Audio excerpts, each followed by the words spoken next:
ये कहानी सिर्फ एक बच्चे की नहीं, ये कहानी उस मुल्क की है जहाँ बच्चे पैदा होते ही जिम्मेदारियों के बोझ के नीचे दफन हो जाते हैं।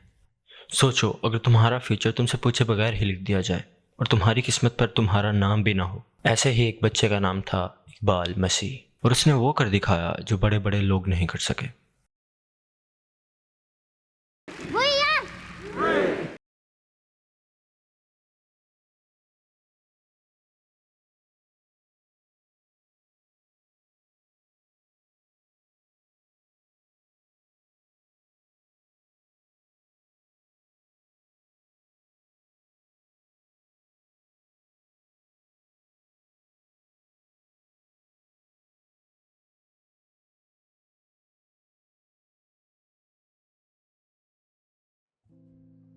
इकबाल 1983 में पैदा हुआ पंजाब के एक गरीब से इलाके में। क्रिश्चियन फैमिली, ना ज़मीन ना घर था तो सिर्फ मजबूरी।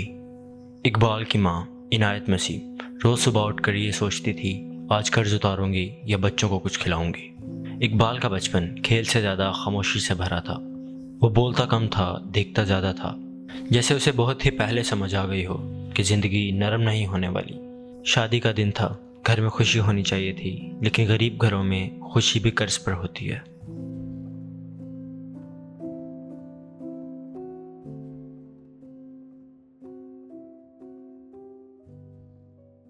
600 रुपये, सिर्फ इतने पैसों के बदले में इकबाल को कारपेट फैक्ट्री के हवाले कर दिया गया। उस दिन इकबाल ने सिर्फ अपना घर नहीं छोड़ा, उसने अपना बचपन छोड़ दिया था।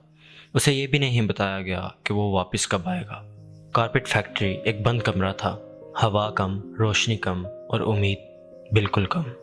इकबाल रोज सुबह उठता जब बाकी बच्चे सो रहे होते थे, कभी 12 कभी 14 घंटे काम करता। इतना ज़्यादा काम करने की वजह से उसकी उंगलियों से खून निकलने लग जाया करता था। वो रात को अपनी माँ को याद करता और कभी कभी चुपके से रोता। फिर एक दिन उसने सोचा कि मैं यहाँ मर जाऊँगा और किसी को पता भी नहीं चलेगा। इकबाल कमज़ोर था, लेकिन उसके अंदर एक सवाल पैदा हो चुका था कि यही ज़िंदगी क्यों, मैं ही क्यों। उसने सुना कि कहीं एक जगह बच्चों को आज़ादी के बारे में बताया जा रहा है। उस दिन उसने फैसला किया, भागना। ना पैसा, ना प्लान, सिर्फ डर और उम्मीद।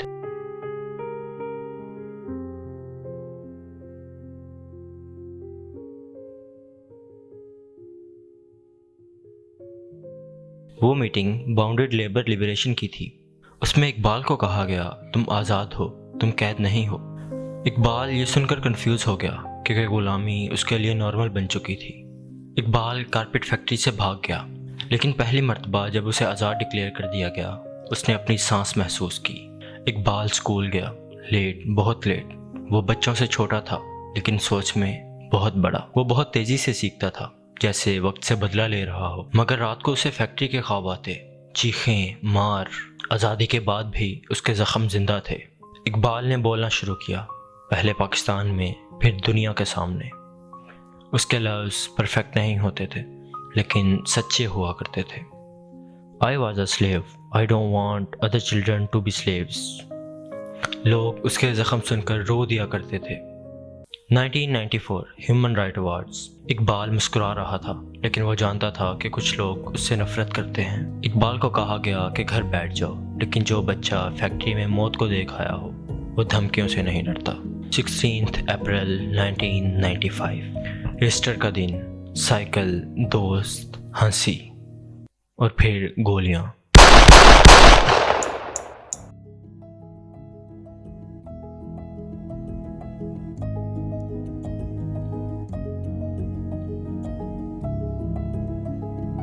इकबाल गिर गया, इस बार हमेशा के लिए। इकबाल चला गया, लेकिन उसका नाम हमेशा के लिए जिंदा रह गया।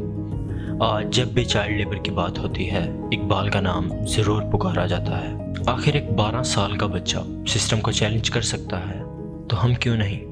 इकबाल मसीह सिर्फ एक नाम नहीं रहा, ये एक जिम्मेदारी बन चुका।